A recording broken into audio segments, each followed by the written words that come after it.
looking at 2 years. The jewelry was under the floorboards. The police have nothing to connect you to the scene of the robbery. I'm going to vomit. If you stick to the story, they can only charge you with receiving. With good behavior, you'll be out in a year. On the other hand... Oh, I'm warning you, Spike. Projectile vomiting. If I hear the words prisoner's dilemma, I'm going to puke into that bin. You're being childish. The Kroll is a plum ticket, and the psychology department has published a dozen papers on the dilemma, so hang in. The question is, can you trust Bob? Well, who's Bob? Bob is who smashed the jeweler's window while you grabbed the rings and watches. Oh, Bob! Bob is who's sticking to the story, you hope. Bob is who's asking himself, can I trust Luann to stick to the story? Luann? There's never been a smash-and-grab jewel raider called Hillary. Now, if Bob turns state's evidence, he'll get off, and you'll get 7 years because you stuck to the story, you muggins. Why would Bob do that except in the Ladybird book of game theory? In case you do it to him. That's what this is about. That's why the game is called The Prisoner's Dilemma. Two rational prisoners will betray each other, even though they know they would have done better to trust each other. Rational? You have to be a person to be rational? You've left out everything about Bob and me, except we're each out for ourselves, and we've got 2 buttons to push. Actually, Bob loves Hold me. on. I did it. Bob had nothing to do with it. He wasn't even there. That's not one of the options. I smashed the window, grabbed the jewelry, and hid it under the floorboards. It's not an option in the game. I'm confessing anyway. I'm going to give Bob a chance to go straight. Why? Because I'm good. Promise me one thing. Don't pull this one if it comes up in your interview. The game is not about you and Bob. It's about a statistical tendency. It's about survival strategies hardwired into our brains millions of years ago. Who eats? Who gets eaten? Who gets to advance their genes into the next generation? Competition is the natural order. Self-interest is bedrock. Cooperation is a strategy. Altruism is an outlier unless you're an ant or a bee. You're not an ant or a bee. You're competing to do a doctorate at the Kroll Institute, where they're basically seeing first-class honors degrees, and you're in line for a 2-1, so don't be a smart-arse. And above all, don't use the word good as though it meant something in evolutionary science. Horrible. Haven't you even got sweetener? Don't you believe in good, Spike? I believe in it. It's just not what you think it is. What do you think it is? Behavior. Oh, look, it takes millions of years to evolve, but it's evolved behavior whether you're a person or a vampire bat. Every night, vampire bats leave the cave in search of warm blood. When they get back to the cave, the ones who were lucky cough up for the ones who weren't. Literally. They regurgitate some of the blood to feed the bats who came home hungry. Do you think these are good vampire bats? No, I don't. But I don't think they're little people with wings and sonar either. I didn't want to be the one to break it to you. How many times do you think a bat will refuse to share its dinner before it finds out next time it comes home hungry, the other bats won't cough up? I don't know. No, I don't know either, but off the top of my head, 4. Look, 4 times. Say. That'll teach the selfish little bastard how to behave. I don't see that we have much to feel superior about as a species. Altruism is always self-interest. It just needs a little working out. Like you going miles out of your way to give me a lift home. Exactly. It's a cost-benefit thing. I go miles out of my way because you might invite me in for a coffee and I throw in a tutorial to get into your... Pants? Good graces, I was going to say. But you're basically right in the biology. I'd rather not complicate... I'm your tutor. It would be an abuse of trust without precedent in higher education. It's a cost-benefit thing. I'm sorry about the coffee, too. But giving something to get something isn't altruism anyway. That's what I'm saying. No, you're not. You're saying there's no such thing. I'm saying there is. I'm saying Rose of Sharon giving her milk to a starving man is different from bats. Rose of Sharon? Is she in the Bible? No, she's in the Grapes of Wrath, you pillock. Oh, fiction. If you want a tip, don't cite works of fiction. Rose of Sharon's baby is born dead, so she gives her breast to an old man dying of hunger. A stranger, just some old man they find lying in a barn where the family is sheltering from the rainstorm. That's how the story ends, with Rose of Sharon holding a starving man to her breast. Altruism means being good for its own sake. Didn't it make her feel better, though? About her life, her baby. Didn't it give her the courage to go on and have more babies? Fuck you, Spike. Darwin doesn't do sentimental. If you want something cuddly, try business studies. Here, there's nothing but evolutionary biology. Breastfeeding a starving man, Evo Bio. The Good Samaritan, Evo Bio. Culture, empathy, faith, hope, and charity, all the flip sides of egoism, come back to biology because there just ain't anywhere else to come from except 3 pounds of grey matter wired up in your head like a map of the London Underground with 86 billion stations, connected 30 trillion ways, hardwired for me first. How many times do you think I'd drive you home for a mug of what isn't even proper coffee before I give up on the sweetener and let you go home on the bus? 4. Yeah. At least. At least. Yes. At least 4. Oh.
Sorry.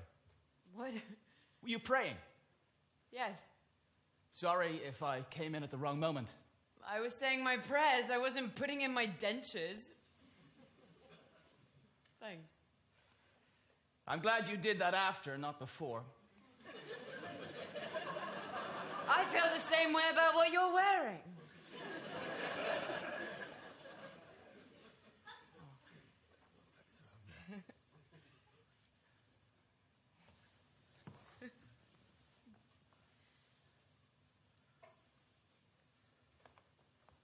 You're lovely. It was lovely. Afterwards you said, muttered really, did you know? You said, thank you. Thank you. I thought that was so... You don't have to say thank you.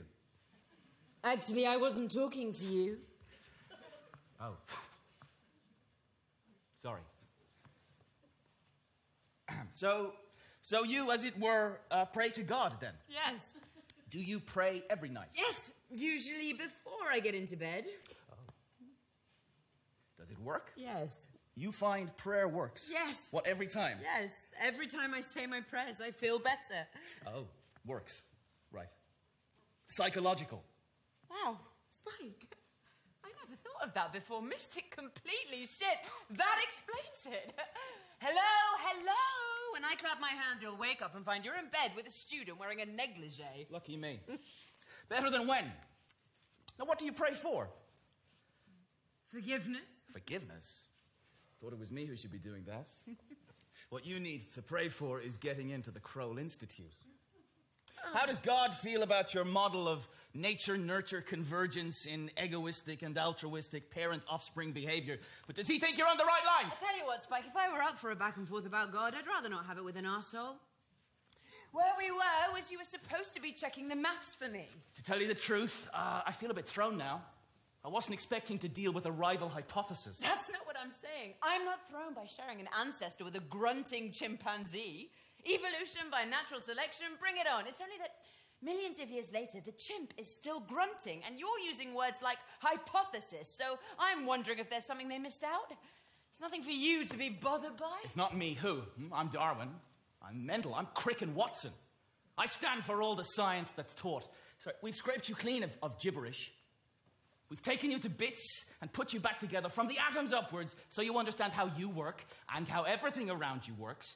We've accounted for every particle in the universe except for dark matter, and we are working on that. And here you are on your knees to what? To who? You might as well pray to Peter Rabbit. Explain consciousness. Apart from consciousness. Explain consciousness. There's no baby, there's only bathwater. I've got nothing personal against God, except the usual. But I expected better from you. When did your mind turn into a party balloon? So you made it nearly to the end of the journey. Give it a few more years, we'll have gravity wrapped in with the other forces, and there'll be nothing for science to do except collect new beetles. Yeah, well, I don't believe that entirely. In fact, I'm so disgusted, I've started talking bollocks. Explain consciousness. Flame, finger, brain, brain, finger, ouch. Consciousness. Brilliant. Now do sorrow. Oh, you think you've done pain? If you wired me up, you could track the signal. Zip, zip. If you put my brain in a scanner, you could locate the activity. Ping, pain.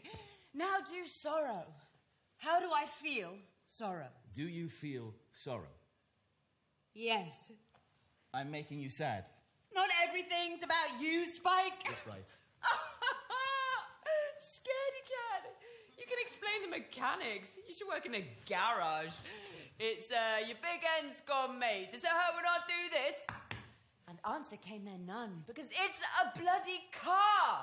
I don't go looking for an argument with science. Tell me my DNA is 70% banana, and I think, well, fine. There are more things in heaven and earth than are dreamt of in your philosophy, Hillary. But with consciousness?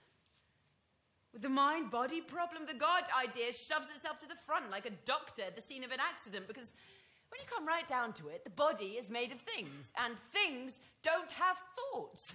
Bananas aren't thinking, hey, 7/8 is 56, or I'm not the king of Spain. And when you take a banana to bits, you can see why. Don't publish till you hear back from the crow. Same with brains. The mind is extra. The human brain, for its size, is the most complex object. Complex object on the planet, in the galaxy, the universe. Forget it, Spike. I've got the T-shirt. If organizing enough components the right way is all it takes, maybe a thermostat is a kiddie step towards being conscious, Maybe. which is what I'm reading. Did you say maybe? I don't see anything obviously wrong with that. You believe a thermostat has consciousness potential, but you find God a bit of a stretch. But you should stick with God. Your way with an equation would need his collaboration. Well, that's what you're here for. God can only do so much. I put in for 6 research slots in industry. Plus Imperial for the hell of it, and the Kroll for sheer cheek. And only the Kroll offered me an interview. The Kroll didn't know about your maths. I'm not even doing what I'd call brain science. Well, you must be, seeing as it's the Kroll Institute for Brain Science, which means neurobio, neuropsycho, neuro-everything, plus its own gym, organic vegetables, and free Pilates, I'm told. All paid for by a squillionaire with a master's in biophysics who decided to try hedge funding. Which raises the interesting question. Is Kroll an altruist or an egoist? What you've got here is a wonky covariance, miss. What's wrong with it? But the model works okay for behavior one-on-one in an idealized sort of way.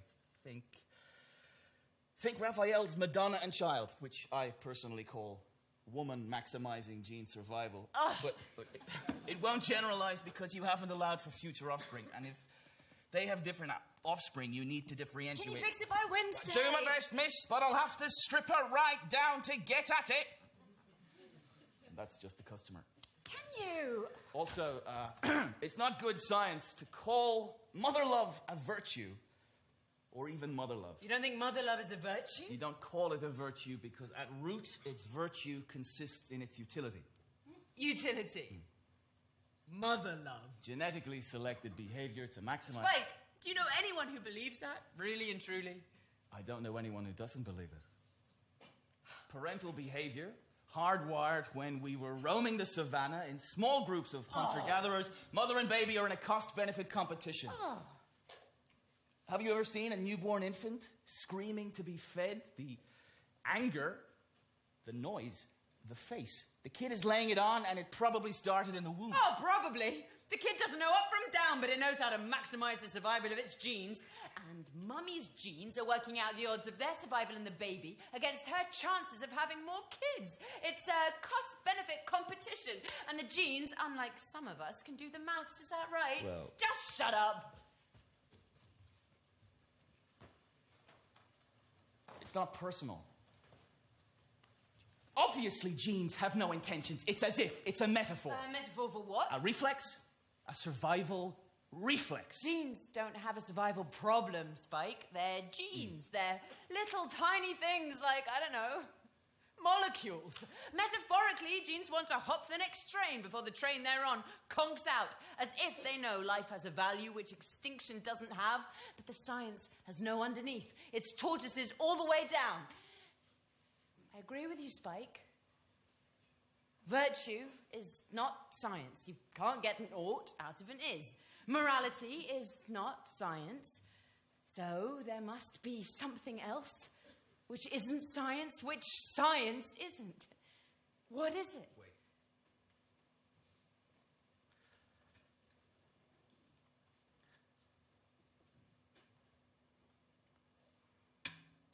Moral rules are the stable strategy evolved by millions of years of jockeying between humans in real-life situations, like the game of Prisoner's Dilemma. That's right. Better out than in. You don't like the idea that you're nothing else but an animal. It's a conceit. You're an animal. Get over it.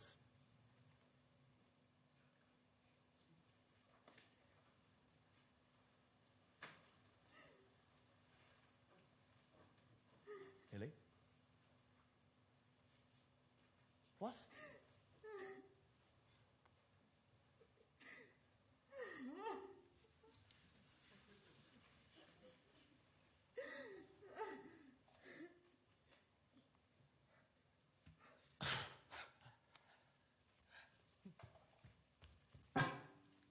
What happened? Nothing happened. I'm okay, Spike. Of course you are.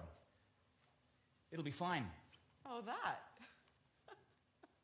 Forget that. I need a miracle.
Hi.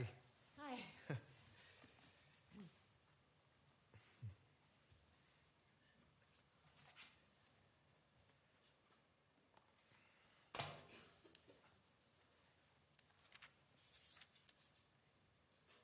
Are you here for an interview? Dr. Reinhardt. Same here. What time? 11:15. It's nearly 12. I know. Maybe he forgot about you.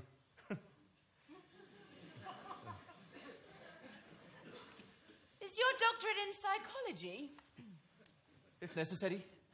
My degree is in maths, and I'm doing a master's in biophysics, which is actually a neurobiology research project I managed to latch onto to make myself beautiful for the Kroll. We already published a paper, which I've got my name on. I'm Amal, by the way. Hillary! Wow. How about you? Yes, psychology. I haven't graduated yet. So you like the Kroll Institute? What's not? It's small, it's not industry, it's not academia. It's state-of-the-art for imaging and all the toys. It's got a gym. It's elitist, but in a good way. And after 5 years of Cambridge, it's not in Cambridge. Oh, Where are you? Loughborough. Where is that? Loughborough. We must be up for the same job. Well, good luck. I'll say. Thank you. Good luck to you too. Thanks.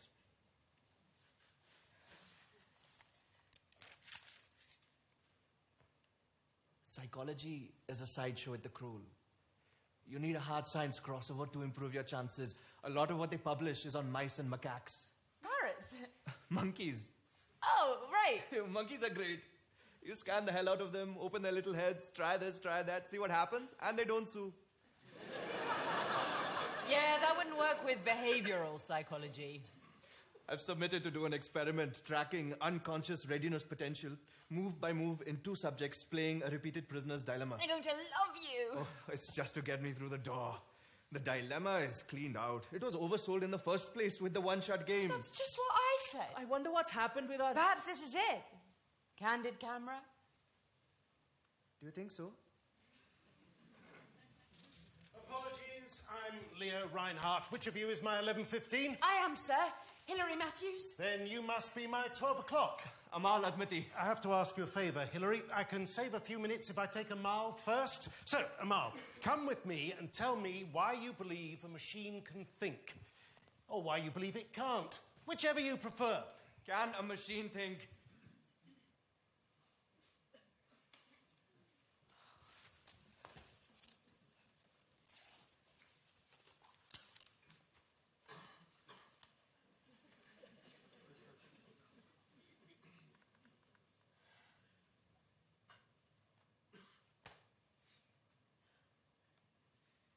Hilary. I knew it was you. Do you remember me? It's Julia. Redcliffe's High. The Purple Gang. Julia. Julia Chamberlain. Gosh, hello. Do you work here? Yes. Nothing brainy, surprise, surprise. I do a Pilates class for who wants it. My partner works here. She's the brainy one. You'll meet her in a minute. How are things with you, Hilary? Fine, thanks. Oh, the Purple Gang. Do you hear from anyone? Christmas cards. Not really. What did you do after Redcliffe's? I had the baby. Oh, I wasn't asking. That's all right. The head told us, just the seniors. Awful warning, was I? No, honestly, she was really sympathetic. She said you might come back and do your GCSEs. I suppose that's what girls do now with a bucket under the desk. Not at Redcliffe's. What was your baby? A girl. Catherine. I don't know if she's still Catherine. You don't get to know anything. She was 6 in November. Bonfire night. The sky was exploding. Oh, Hilly. Yes, well, you know, the adoption was all arranged beforehand. No granny, and my poor dad wasn't about to take it in his stride.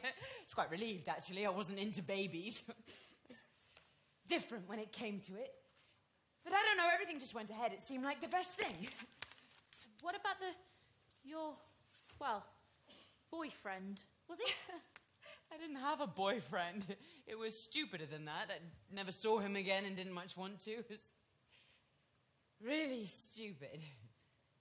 But here you are. Reading psychology at Loughborough. So everything turned out all right. I'm sorry. I'm an idiot. Look, here's Ursula coming. Listen. Good luck. Oh, Ursula, look. Hilary Matthews. Hello, Ursula Tarrant. Hilary's here for her interview. I was amazed. I think it must be a mistake. Usually is. But picking a winner from the slush pile is Leo's little vanity. Sorry, that sounds rude. I bet your application was brilliant. How did you get on? Well, I haven't had it yet. Dr. Reinhardt's in there with the other candidate. The men's room. That could be good, it could be bad. Hard to tell. What's the competition? Mathematician. Ooh, that's bad. I know. Where's your degree? Loughborough? That's definitely good. That's inclusive, Loughborough. The intake here is way too up itself. Don't mind Ursula. Oh, I don't. God, I wish I had an earthly now. I wish my model had a neurobiology crossover. Forget your model. He just wants to hear what you're thinking. Good luck.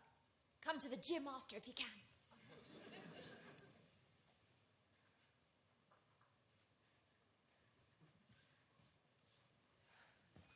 He doesn't like neurobiology.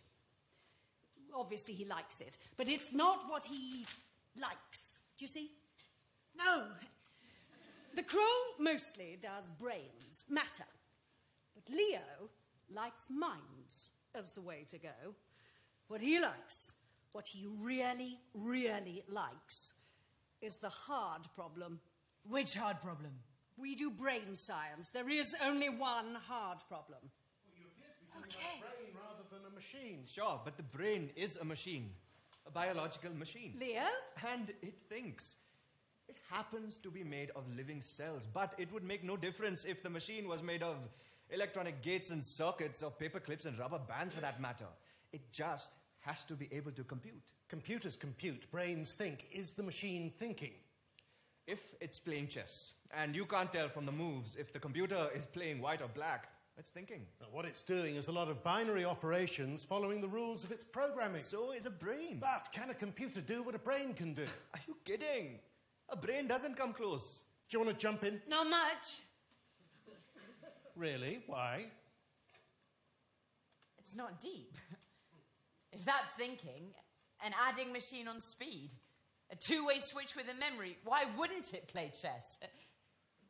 But when it's me to move, is the computer thoughtful, or is it sitting there like a toaster? It's sitting there like a toaster.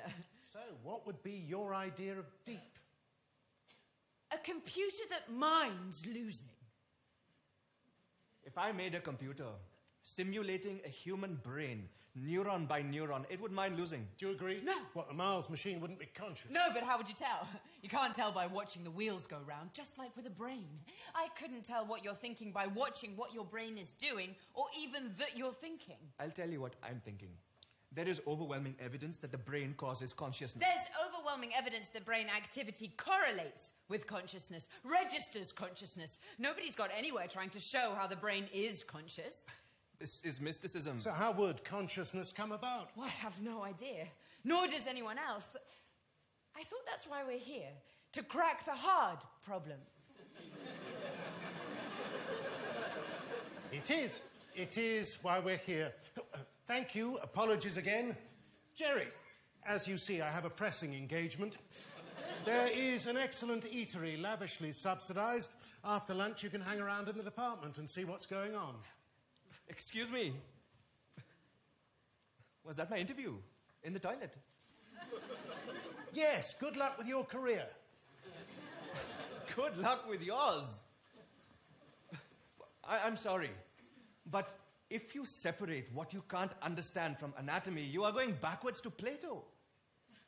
The brain is physical, and there is no other kind of stuff out there. There are no beans that haven't been counted. The maths to try and explain what's going on in the brain is like trying to write the equations for a waterfall as big as... I have no idea how big. As big as 1,000,000 Niagaras, maybe. And so far, we can write a short-term prediction for 2 variables in a mixer tap, probably. But the only way to go is to map brain activity in greater and greater detail against conscious experience. There is no hard science in a psychology test if it's not plugged into a brain scan. Neurobiology. Amal, you're bright. You're going to do fine. You go ahead, Leo. I'll be right there. I don't think you can write a prediction for a non-linear complex system. even for a mixer tap. Short term, you can, if you have some earlier values for the variables. That gives you a history of the system's behavior, like a library of the patterns it made. Because there is a pattern. A chaotic system isn't really random. It just looks random. So, you look in the library for previous states of the system, and where you can find some similarity to what you're looking at now, you can expect to see similar behavior in the short-term future. Uh-huh. You are not the tennis coach then. Do you work here? Not really. I visit. My office is in town. Come and see us. Oh, okay. What's your name? Admati. Amal Admati. What's yours? It's on the building, but people call me Jerry.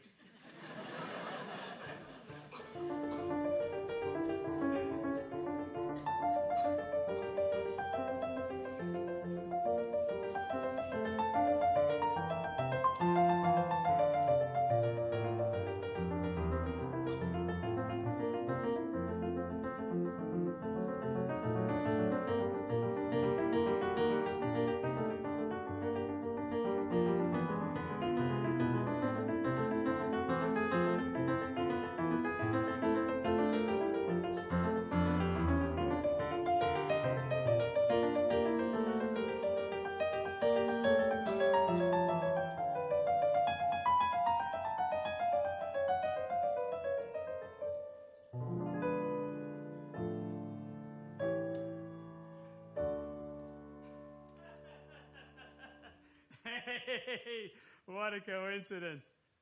Yeah, enjoy your dinner, my friend. Morning, Lollipop. How was the birthday party? We went on the Lanzanai and had pizza, and afterwards, the Lion King. Dad, what's coincidence? A coincidence, you know what a coincidence is. It's like a long shot. A long shot? No, wait. A coincidence is two things happening at the same time. There's lots of things happening at the same time, all the time. That's true, so normally you don't bother to call that a coincidence. But if two things which you don't normally expect to happen at the same time happen at the same time. Like your friend having dinner when you're having breakfast. You don't expect that. Well, you do if he's in Japan where it's dinner time. But say you're walking down the street and you bump into your school friend. You'd call that a coincidence. You'd say, fancy seeing you here. What a coincidence. Especially if I was walking down the street in Japan. Especially then, you'd say, wow, that's a 1 chance in a million coincidence. But there's reasons why you were both in the same place at the same time. So in another way, the 1,000,000 to 1 coincidence had to happen. You just didn't have the information. Like what?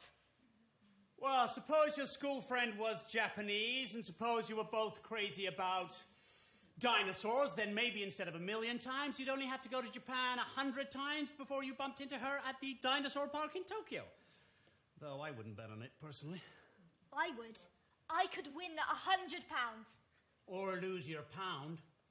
Yes. You need more information. Everything that makes the coincidence smaller and smaller till you decide it's worth betting your pound is information. Did you have more information? Oh, yes. Did you bet on your coincidence? Oh, yes. In fact, it wasn't really a coincidence anymore, and I didn't need to go to Japan. Will you show me how? I will. Oh, eat up. The car's downstairs, and Marie Cecile's got your bag. Can I sit in front with Arthur? No, Sam has to sit. Why? Because Sam is in charge, and he wants you in the back with Marie Cecile. Boo! If Mummy says I can, does it mean I can? Definitely. Hannah, good morning, but that's it. Goodbye. Because I'm not talking to you. You wrote yourself into Siberia. Can I sit in front with Arthur? It was inaccurate online, and you're not looking pretty in pink either. Oh, right. I was only asking. When Kroll Capital calls the top of the market, we won't be calling it in a blog, you bottom feeder. We went on the London Eye. Yeah, well, you should have listened to me. On the phone. Have a nice winter. Mum. Rude. Hi, sweetheart. No, don't wait dinner. In fact, don't wait up. Hold on. Did you give Sally a present? Yes? No, I'd rather wake up in the country. Yeah, here she is, big kiss. Mummy, Simon. am I an orphan? What? An orphan. Sally said if you're adopted, it means you're an orphan. Does this look like an orphanage? Huh? So here's what, Simon. I'll write you a check for 110 million, then you can stop worrying about me and I can stop worrying about you. Okay. Only don't ask to come back in. Okay. Well, it's your call. Pizza. And we went to the Lion King. I don't know, because she's a Excellent. journalist. All right, I'll ask him. Bye, Mummy. I'm gone. Wanker. So ask me. What? Well, do you want to ask me something? Why? You said... Oh, I have to ask Sam to stop in the village for dog biscuits. Dog biscuits. Right. I've got a meeting with some people coming. Give me a kiss and get going. What kind of people? People kind. But don't I get a kiss?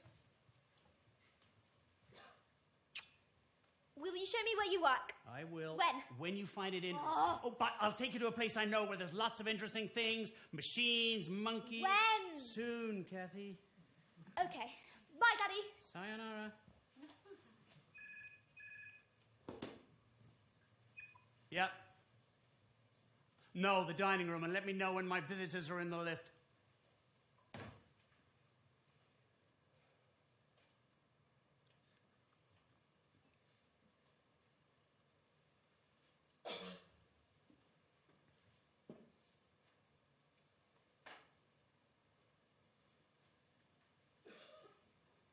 Jerry, beautiful apartment. Shut the fuck up, and when you get off calling me by my first name, you miserable piece of shit!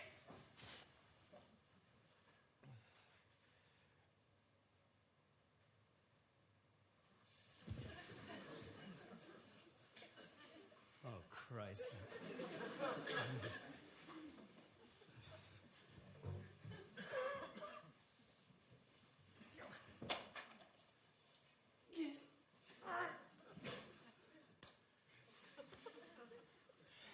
All right, you need to put your head between your knees.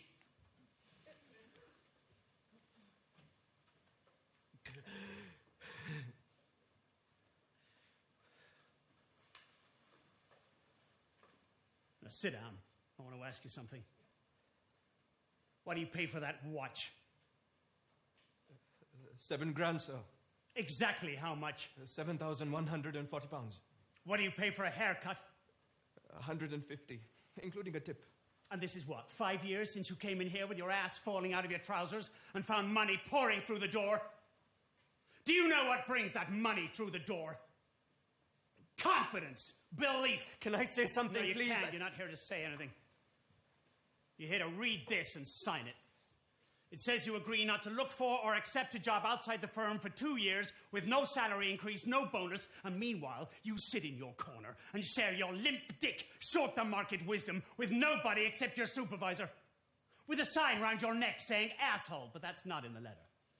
Then maybe you'll think twice before dumping your unbelief with our name on it on a scumbag analyst selling his dope to high rollers, like, for example, our clients, for whom pessimism is the bubonic plague, you brain-dead quant! What in fuck's name did you think you were doing? Getting your attention. Yeah, well, you got it.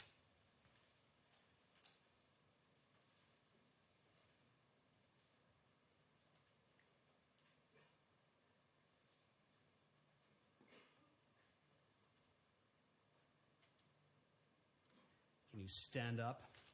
Yes, sir. Then sign and walk. 2 years. The asshole sign will be around a lot of people's necks before 2 years.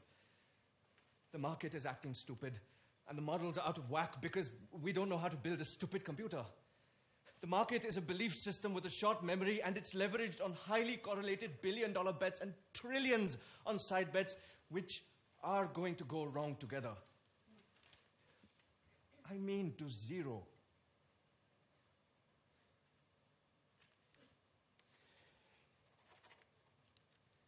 You pay me for my research. I don't pay you to post it like a fridge magnet on the reception desk. But I'm not wrong. You're early, which is the same thing. You're going short the market. Use the service stairs.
Good.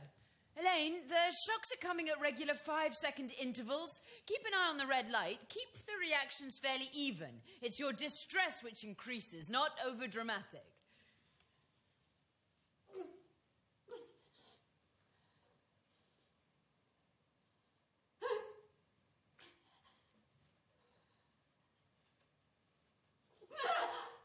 Hello. That's good. Take a break. Is that lady being hurt? No, we're playing a trick. It's a kind of game. Did she know it was a game? Yes, she's my friend, Elaine. She was pretending.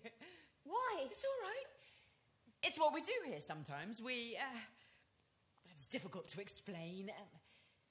My name's Hilary. Hilary Matthews. I don't know your name. It's Kathy.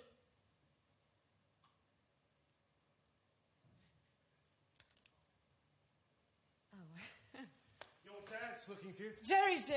He's giving his daughter the tour. She wants all the animals let out, so he thought he'd better show her we're nicer to people. Oh, dear. He's come to hand out medals. The Kroll is going to have the cover of Nature. Did you know? It's Ursula's team working with Stanford, infecting neurons with a photoreceptor. I understood it when she explained it, but not so I could explain it to anyone else. She can get a single brain cell to spike by flashing a blue laser on it. Mouse brain. Yes, a mouse brain. What? I didn't say anything. I won't tell anybody. I think it's a big step forward in the study of mouse brains. That's me. Ah, they're doing optics with mice and calling it consciousness. A mouse is a bundle of behavioural responses to physical stimuli. Poking it with a stick is the same thing, bigger. Light photons hit the retina, smell molecules get the whiskers twitching, and improved technology will show the mechanism all the way to cheese response. It's only amazing. It's not counterintuitive. But cognition, reasoning, imagining, believing, that's hard. How does the brain do self-consciousness, reference, metaphor? I wandered lonely as a cloud. As a what? Thy two breasts are like two young roes that are twins, which feed among the lilies. Like two what? Which what? That's hard. Where is it happening? How? If you had a choice, would you choose a mouse? Would you choose optics? Would you spend your time looking at a brain while you poke it with a laser? Not me, boss. It's a no-brainer. The psyche in psychology is Greek for soul. You need something with a mind which can talk you through.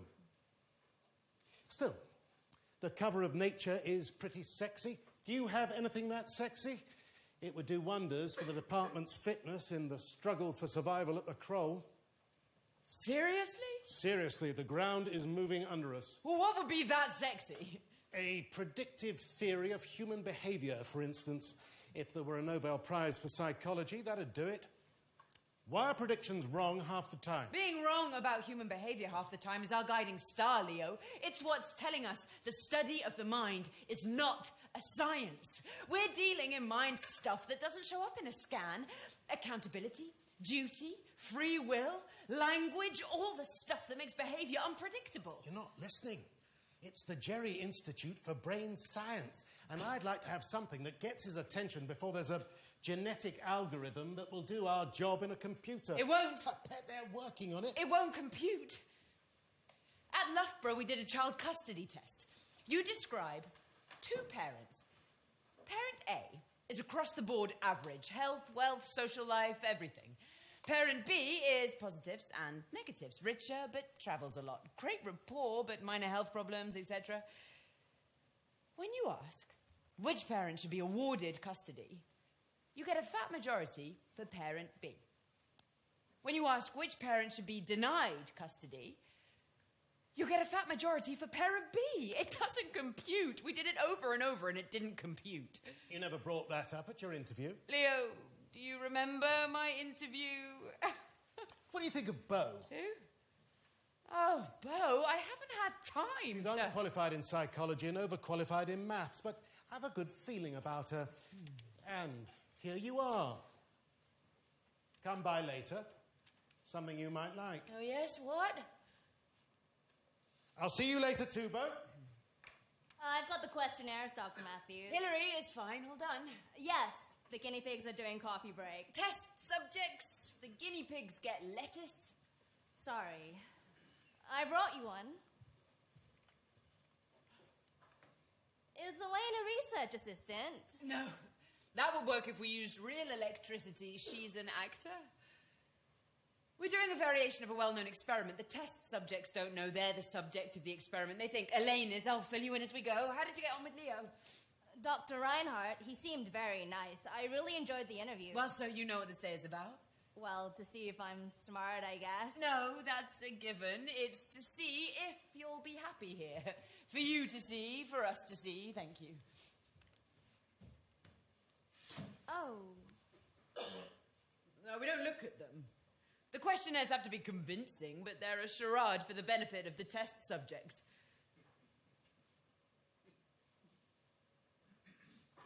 We divide the subjects into two groups randomly. We tell group 1 they scored high for empathy. We tell group 2 they scored low for empathy. So, when we get to the experiment, we can allow for suggestibility.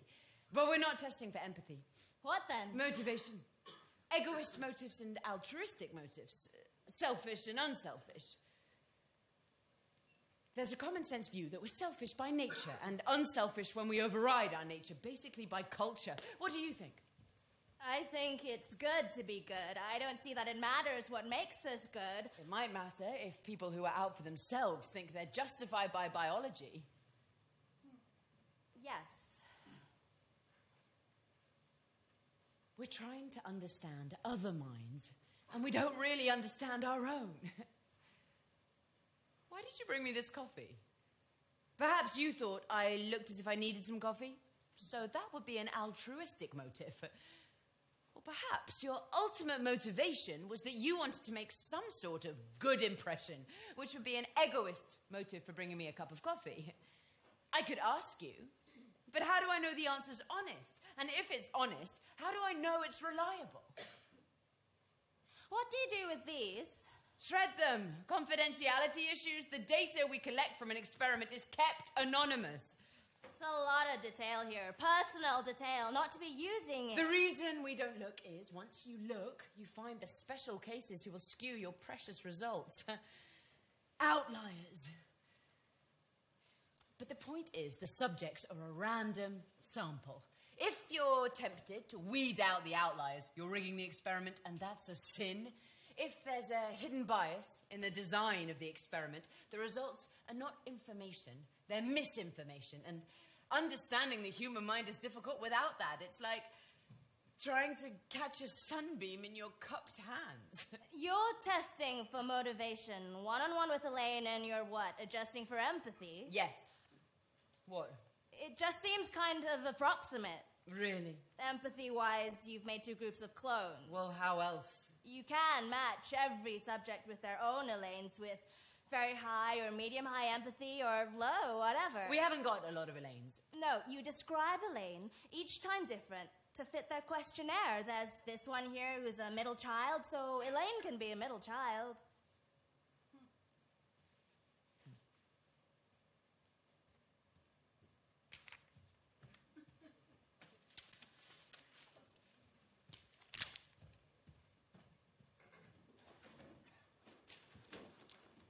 I wasn't doing egoist or altruist, anything. The man said to bring you this cup of coffee, so I brought you the fucking coffee. I'm sorry, I don't swear a lot. Do you swear in Chinese? No, never.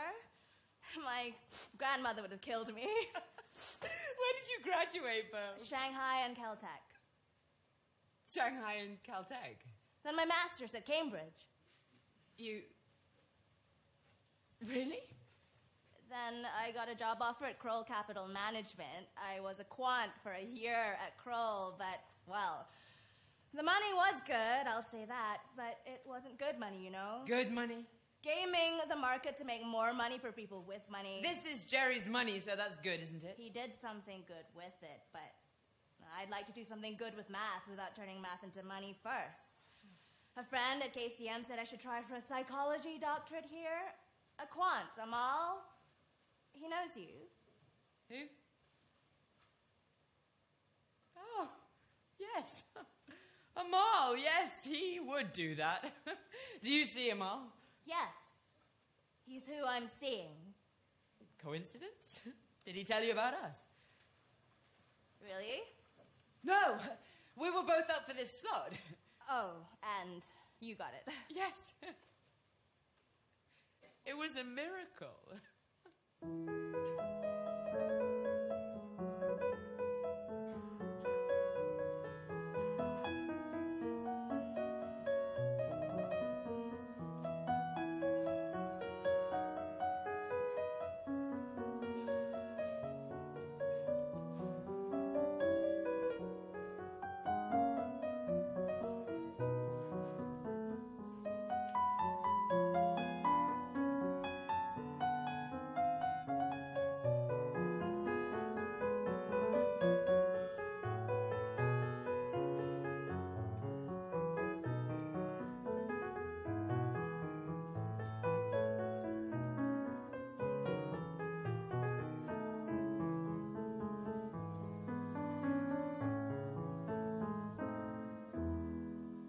You're not right.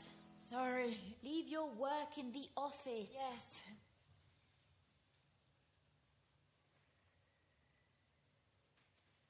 We've got this test going. Escape options from testing for pain thresholds on a volunteer. That's the story. Using electric shocks. And Jerry Kroll's daughter walked in on... I didn't know he had a daughter. Nor did I, but he does. School age like Catherine. Her name's Catherine. She was upset seeing... She thought the girl was being tortured. You should have seen her face. But you explained, didn't you? Of course, I think so. Yes, yeah. Then why are you holding on to it? It must have happened often enough. Girls with the same name. You don't get used to it. I suppose you don't. Julia, can you remember? What? The Purple Gang. Yes. We were bullies, weren't we? No. No more than we were bullied. We used to gang up on the ones who were, Gimpy. gimpy. Peggy Potter was gimpy because her mother knitted her school jumpers. I used to make Julia Meadows cry because the gang said I had a crush on her. Which I did. Stop it! Schoolgirls! But who can I trust her with? Who can I trust not to make her cry? Flicking her behind the knees with a wet towel like we used to. Rampaging through the changing room after games. Buck up, Hilly. If that's Catherine's only problem... I missed her like half of me from the first day.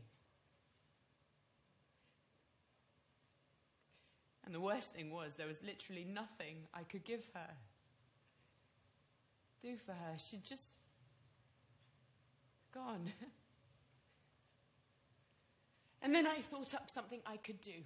Just to be good. So that in return someone, God, I suppose, would look after her. Do you believe in God? I have to. But I'll tell you what, though. Everyone should say a prayer every day for who they love anyway, just because it puts them in your diary. For ages now, I've gone for weeks without thinking of Catherine, months. I've been letting her go, as though I'd swapped her for a doctorate. Oh, Julia. Get your hands off my woman. Ursula, I need to ask you something. Could the cosmos be teleological? Oh, fuck a duck. No. Why? Teleological, Sweet Pea. Having a purpose. Nothing to do with the telly. Don't patronise me, you dyke. You're on my patch. How about panpsychism? No. Nature isn't conscious. Trees are not conscious. Functionalism? No. A thermostat is not even a tiny bit conscious. Have you been reading After Lights Out? What about quantum-level processes to explain consciousness? She has. Could you show me how Gödel's proof means a brain can't be modelled on a computer? You wouldn't know Gödel's proof if it had suspenders in Suffrage's window. Ursula, I need you to show me. Now? No, not now. Sundays and evenings. Tutorials. Oh, thanks. Why? For a conference paper, sort of, with a summer vac stitched on is what I'm thinking. Lovely. Where? Venice. Venice. Leo's giving the status paper for the Kroll big psycho conference in June. And he blagged them into giving me a place on a round table on consciousness. What? No way. Leo. No way. No.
So, how have you been?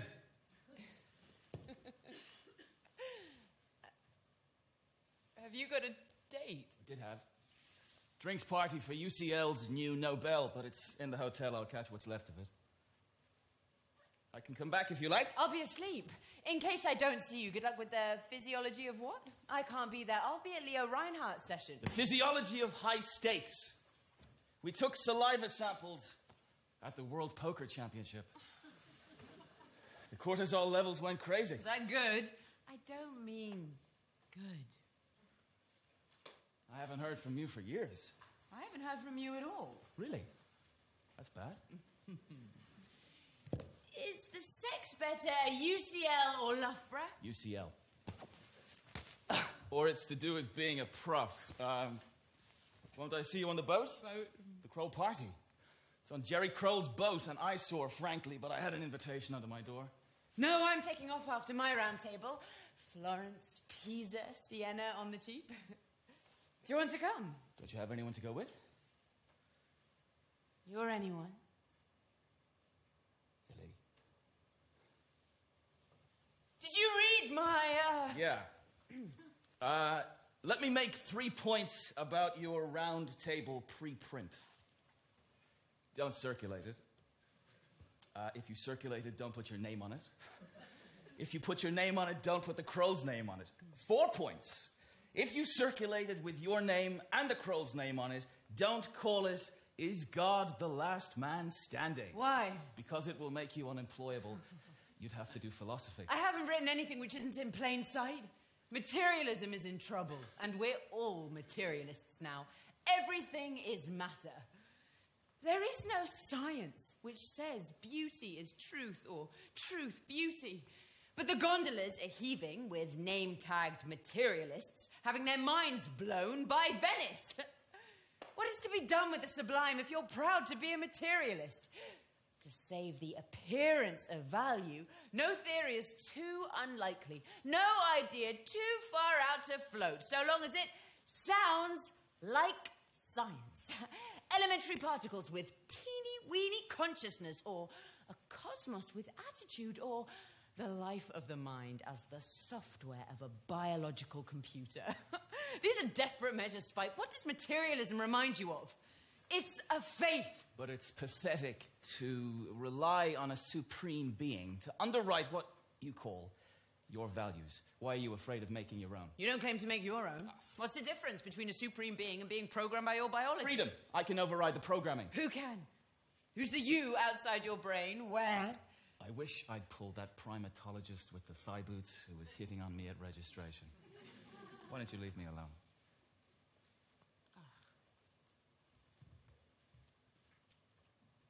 At least change the title, will you? All right. At least. Yeah, but you didn't write these equations, I know that much. I might have done. No, not these. You shagged a mathematician. No, I didn't.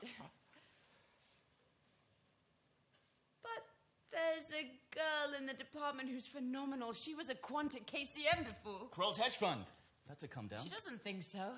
I'm mad about her, actually. She's designed an experiment like nothing in the literature. 96 kids in 4 age groups. 96? Close to, probably. We've got pretty much an entire school participating, thanks to Jerry. So you liked her equations? I liked them. They're not tied into hard data. They show there isn't enough geological time for the living world to have been selected out by chance mutations. Really? Look around. You're just hung up on your personal incredulity. Well, where's yours? Someone tells you can run the film backwards billions of years to an enormous bang and nothing but particles joining up into big clumps like this one, except not like this one, because on this one, the chemistry came alive and kicked into an algorithm that kept unspooling till there was you collecting spit from a poker game and you don't bat an eyelid. Yeah. Love it. Now do God. See which one of us looks credulous. Oh! I went to Tuscany once, a conference in Pisa, by EasyJet. The control tower was a disappointment, a missed branding opportunity, one felt.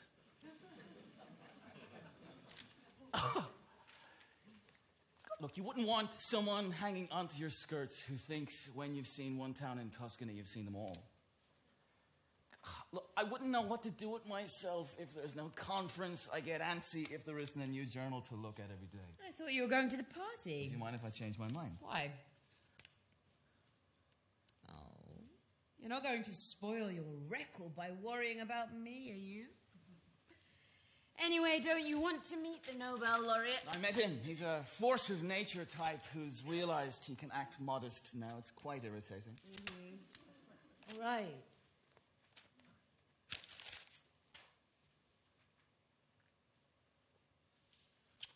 But I'm going to sleep.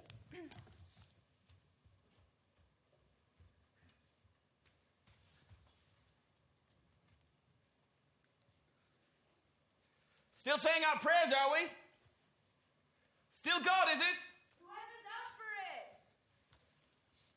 I wish you'd stop saying God like that, as if I'm talking about someone who created the world in 6 days, then had a rest. He'd think I was a complete idiot.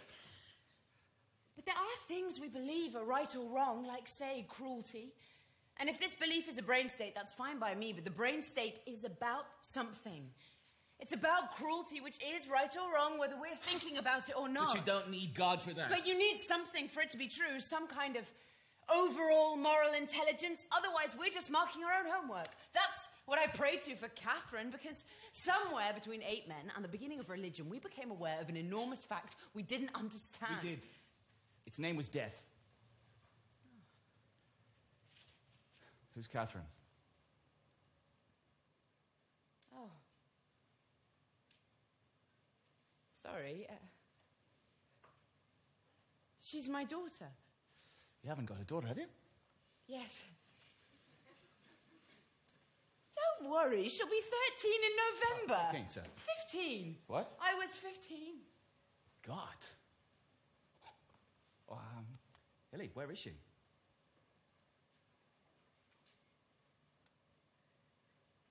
Catherine was possibly the last shame baby.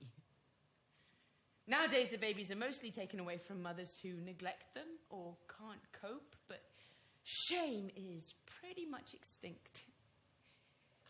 When she's 18, she can ask to see her birth certificate if she wants to. If she knows she's adopted. Ellie, I'm sorry. Thanks.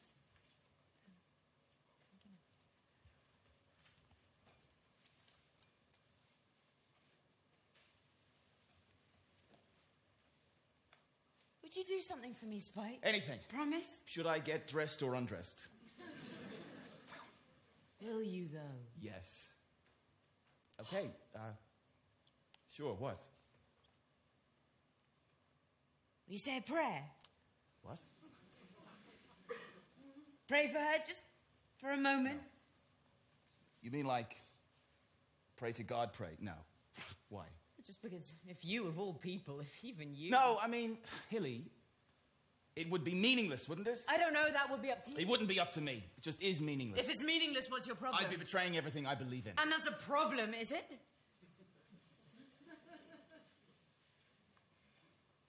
Is that why you pray for forgiveness? I just want to be allowed to know. To stop imagining. And I pray for her. Please, God, let Catherine be all right. Please, God, let her parents be kind to her. Oh, so what happened to please overall moral intelligence? Aren't you embarrassed? Yes. Do you want something from the minibar? The minibar. You already had? You having a shower?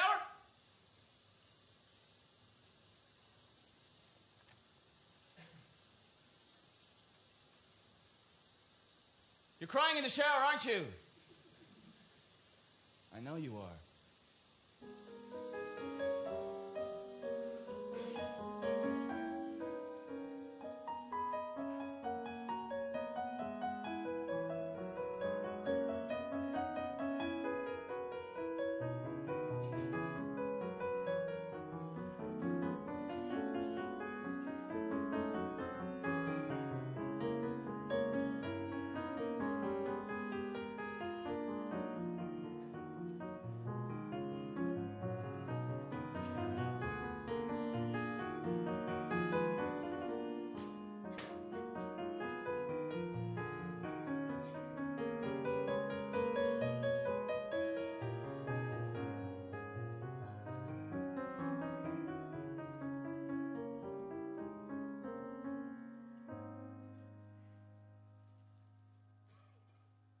It's lovely. Thank you. Has Leo seen this? I wanted you to see it first. Quite right. I'll want to go through the raw data, all of it, and to be taken through the maths. It checks out. The mathematics is basic. This is bloody sensational. But I wish you'd waited for me, Beau. No offense, but we're going to have to be bulletproof, immaculate. I was ready. The kids were ready. Well, it's great. 88 kids is damn good. And I wanted it for you when you came back. You... Leo, beautiful day. Fuck the beautiful day. What do you call this? And why has it got our name on it?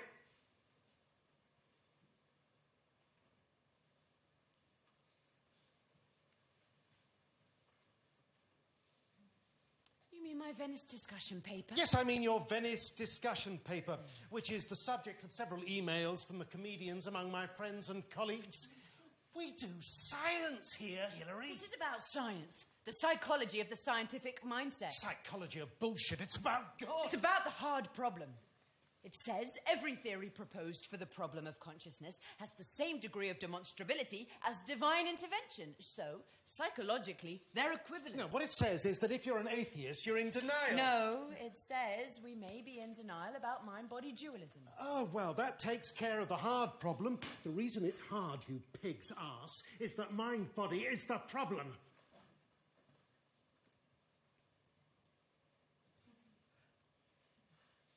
I could have done without this at the minute.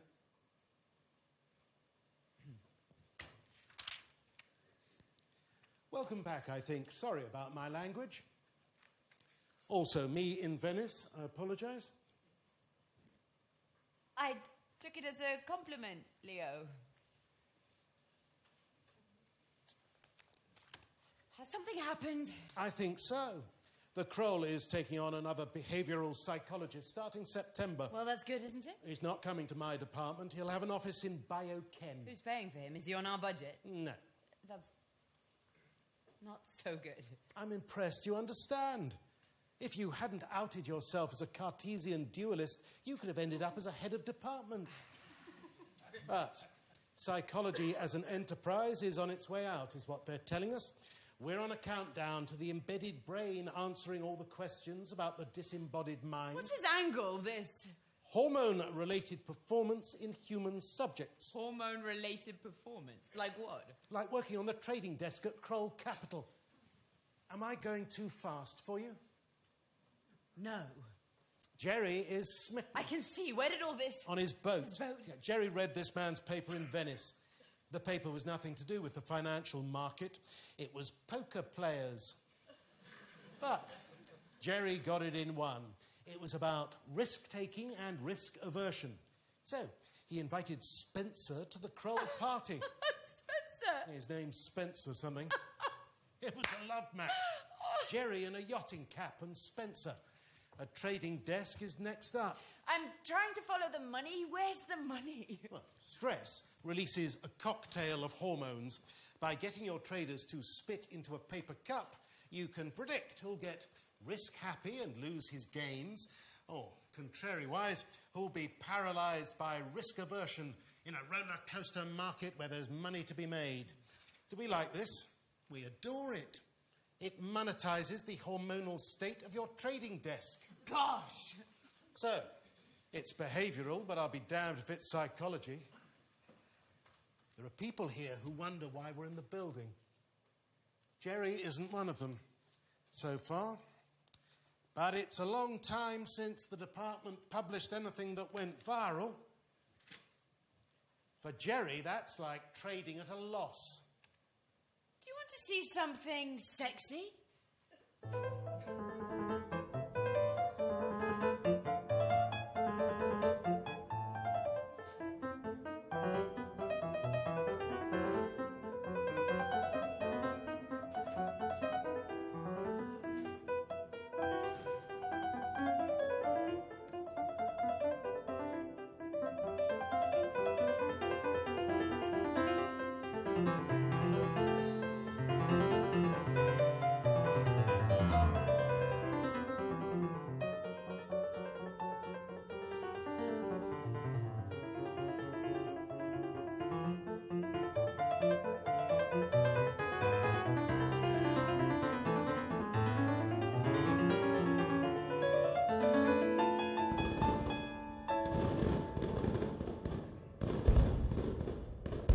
That's a very good question.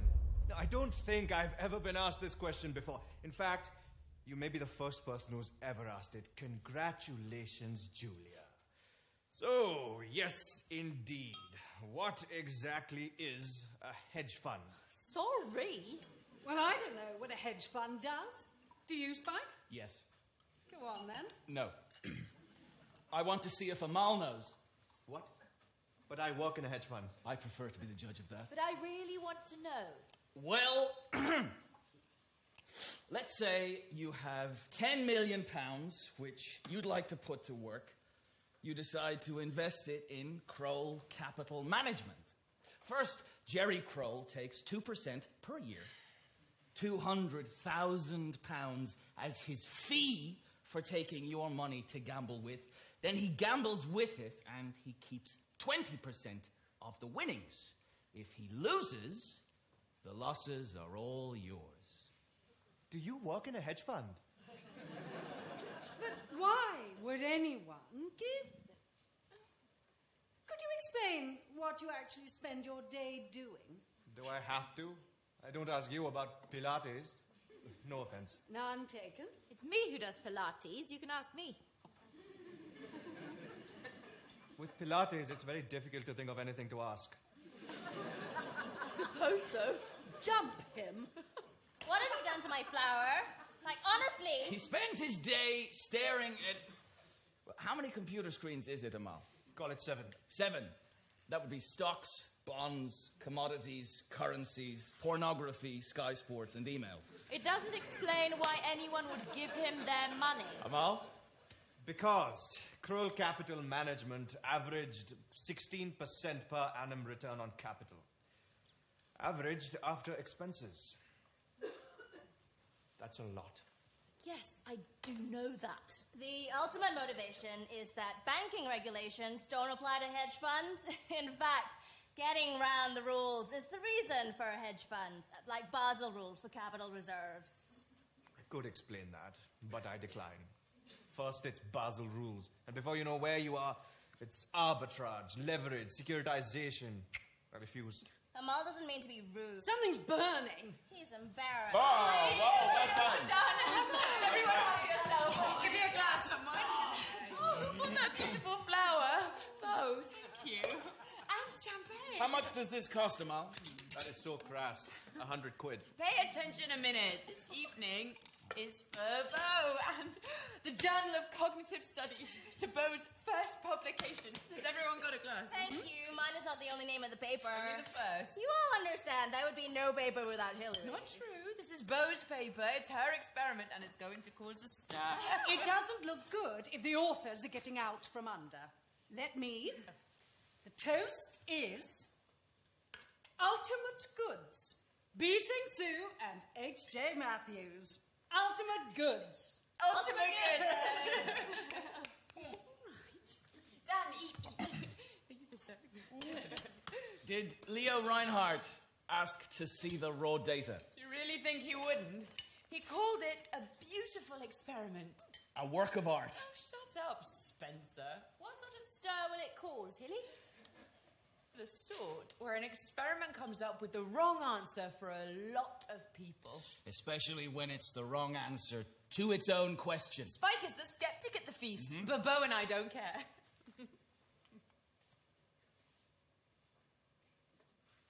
Oh, I'm sorry about the feast, though. Don't eat it. I'm so sorry, Bo. Really toasty. I don't mind. Interesting. What's the recipe in cognitive studies? There's a certain sort of absent-mindedness about it, you mean? Oh, bugger it! Cheese and biscuits, coffee, and I baked a cake. I'm just so sorry, Bo. Don't worry about it. Oh, Disgusting.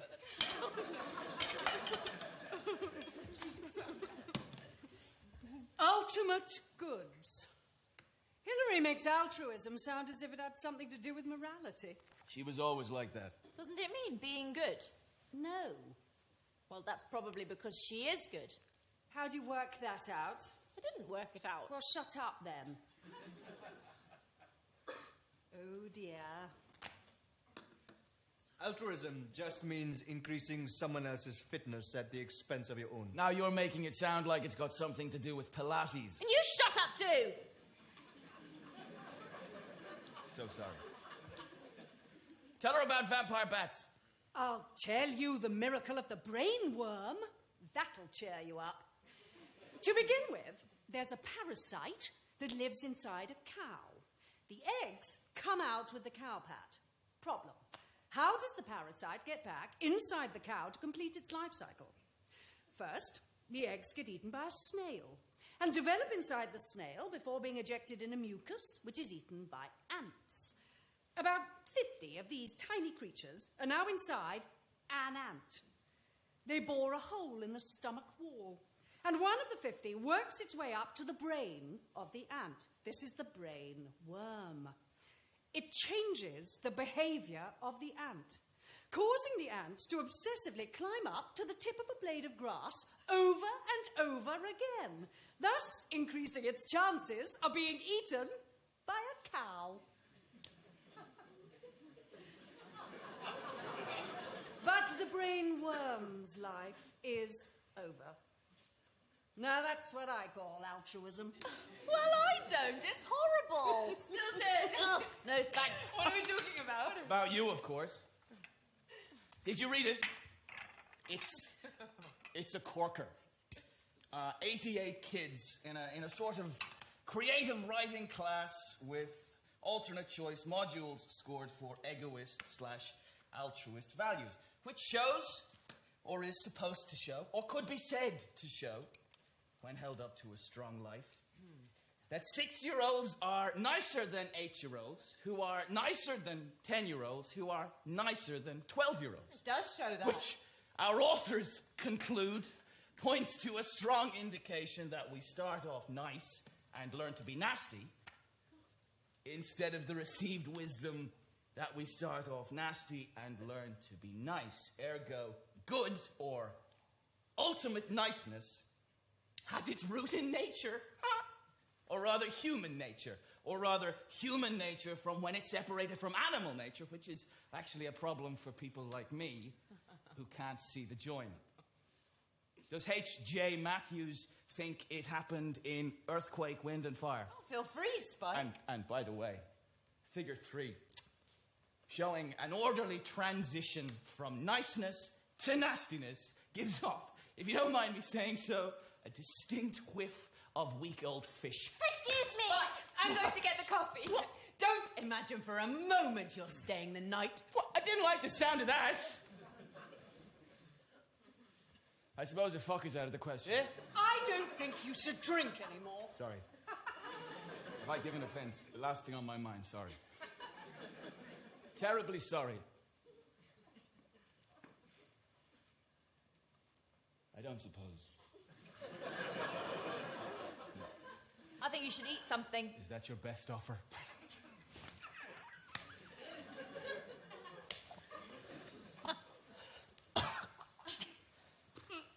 To be fair to Spike, I actually understood your paper the way he explained it. I'm going to read it again. I never got to the end. I'm gonna have a cigarette. Nice one. Have I missed something? Coffee. Can I help? No. I've been trying to imagine everyone I work with as 8-year-olds. Really? Why? Trying to imagine them as nice little boys and girls. The thing about the market is, it consists entirely of transactions between egoists. An altruistic trader, salesman, broker, customer. I mean, forget black swans, we're talking African polar bears. So? I just can't imagine them sharing their toffees with each other. I did. Opal fruits. Opal fruits are the ultimate goods of confectionery. Where's Bo? Went outside for a smoke. She doesn't have to do that. And Julia is the opal fruit of Pilates. Could you pour the coffee for me? You were right, Hilly. Yes. Guess what? I burned her cake, too.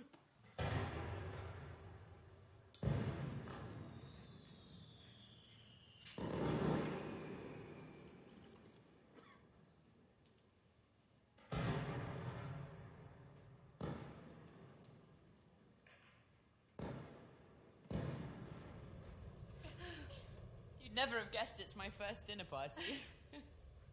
Are you crying? Fireworks make me cry. It doesn't matter about the dinner. Oh, silly. Is Mike your boyfriend? I hope not. Why is he being like that? Because he is like that. We never agree about anything. You don't seem to care what he said about the paper. I don't.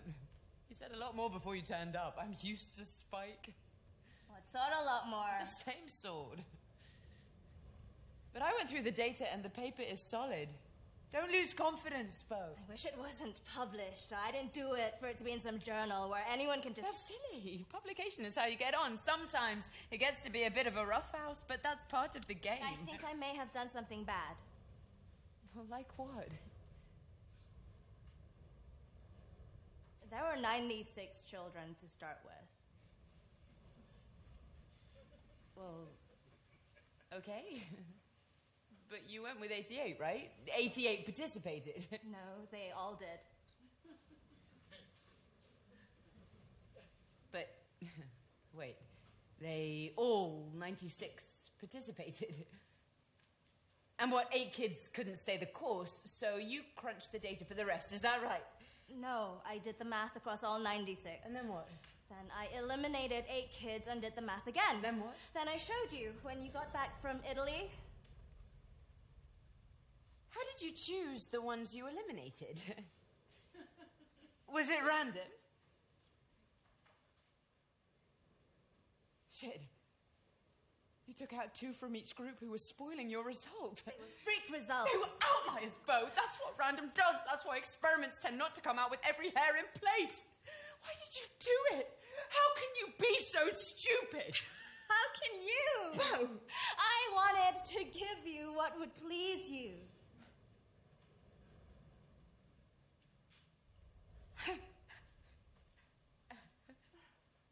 Yes. But ultimately, you wanted what you wanted, Bo.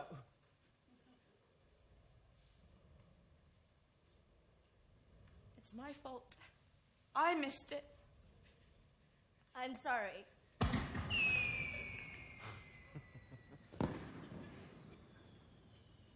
I'm good. I've been sitting on my hands for a year, watching the market bet on water flowing uphill and flying pigs farting Chanel No. 5. I have to hold my mouth straight to stop laughing. Because I'm the official asshole. And it's all starting to look good for Amal. I don't trade. I don't pitch. I work on the computer models which are supposed to manage risk. In theory, the market is a stream of rational acts by self-interested people, so risk ought to be computable. So long as the market is correcting itself, the models look as if they're working. And they can be proved mathematically to crash about once in the lifetime of the universe. But every now and then, the market's behavior becomes irrational. As though it's gone mad or fallen in love. It doesn't compute. It's only computers compute. So, I'm thinking about that.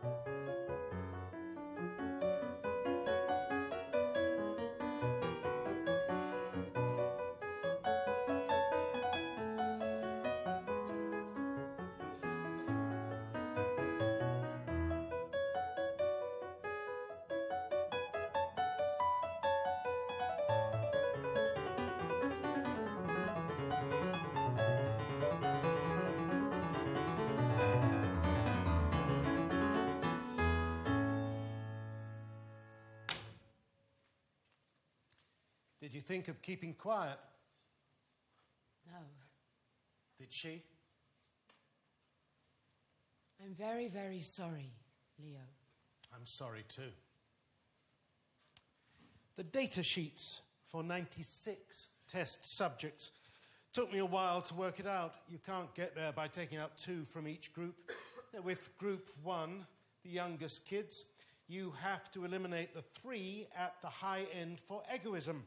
Selfish little bastards. With group 4, the oldest kids, you eliminate the 1 at the high end for altruism. Annoying little Mother Teresa. With the 2 middle groups, you have to eliminate from both ends and further in, or the curve goes back on itself. Start with Bo then. I'll talk her down. She can have some paid leave, but she's toast. Well, I'm principal investigator. Well, that's a title, not a fact, necessarily. You were in Italy for nearly 3 weeks. What are you talking about? It's my paper. Bo is first author. And I'm senior author. I'm mentoring her. She's 1 year in, and I gave her first author as a gesture because she works hard and I like her and I wanted to encourage her. But it's my paper. It was her show, though, wasn't it? No, it's mine.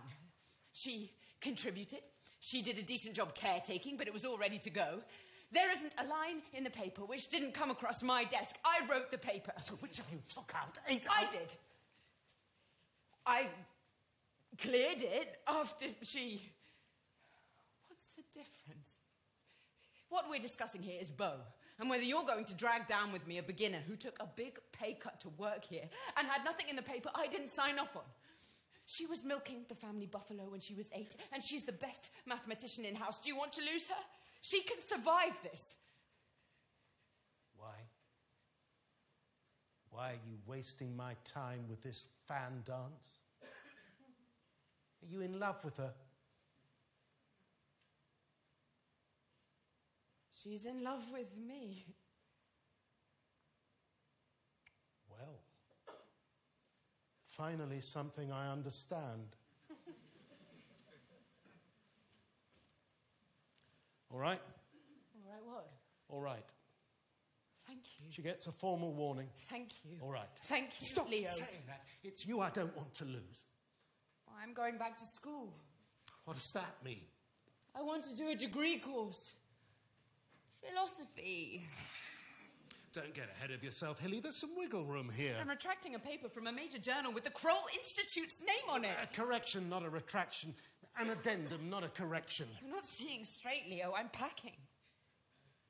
Watch your own back is my advice. Jerry said the paper was wrong. He read it? It pissed him off that his daughter's group scored low on nice and high on not so nice. He said Kathy was the nicest person in his family. You think Jerry would approve of a bit of egoism in his genes? Well, his genes don't come into it. Kathy's adopted. Since when? Since when? Well, she's 12, I think. Does she know? Jerry's wife is Japanese, so probably. Do you know Catherine's birthday? I'd like to tell him that his daughter was eliminated for being too nice, but with the data sheets being coded and the questionnaires shredded... We don't shred them now. You don't? She's 13. Why not? In case they're useful. Leave the data sheets. I'll cross-reference.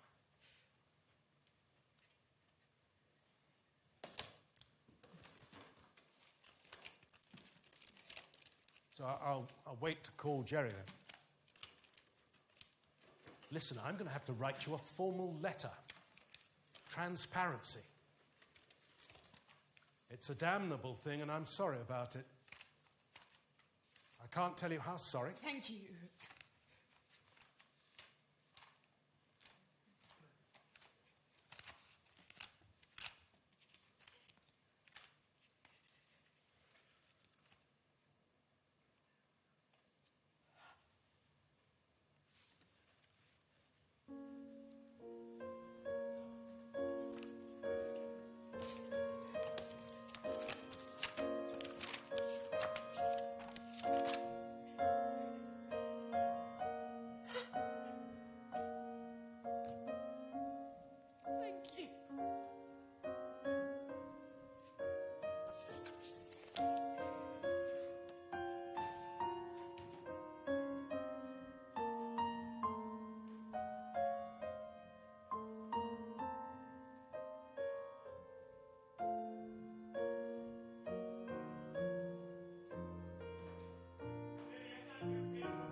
Assholes, if you haven't got the liquidity to pay your debts, why would I want to own your loan book? Sorry. Something happening? Reality. Reality's so far out on the distribution curve it wasn't supposed to be possible. But that's where Kathy was, too. An outlier. Do you think it's nature or nurture that's responsible for Kathy? You brought her up. Is altruistic behavior a big thing with you and Mrs. Kroll? Well, if philanthropy counts for anything. I'd need to test you for ultimate motivation. On the other hand, you doing your best to bring Leo's department down around his ears sounds more like egoism to me. It was irrational. Guten Tag, Hans. Stop. Talk slower. I'm sorry, that is tough. I can't trade it on, Hans. There's no one taking the other side of the trade. Yeah, good luck. Charlie. Eat it, or default. Let me know. What is happening? A fire sale. Why? Well, a lot of people were selling fire insurance on a house that was burning. But not you. No, I was buying it. Kathy and I are going to the country. Would you like to come out to the car? I don't think so. Thanks. Did I thank you for keeping her name? I meant to in my letter. You did. Mika liked the name. She said to say you'd be welcome to visit. Oh, that's very kind. Perhaps when I'm back. From where? NYU, I hope. You'll be in New York for... 3 years. Anyway. There's someone teaching philosophy there whose ideas are undemonstrable. Are you sure? Yes, I'm sure. Thank you. Philosophy. Well, serves you right. We didn't make a drama out of adoption, and she hasn't made a drama out of it. But if she asks, of course, we'll tell her what we know, and then it's up to her. Yes, that's best. If you change your mind... I'll try not to. The very last thing I imagined was that Catherine was a rich kid. Well, what would you rather? She's hit an awkward age. I mean, she's normal. Don't imagine she's a saint. I don't. So, have you got any money? Well, how much do you need?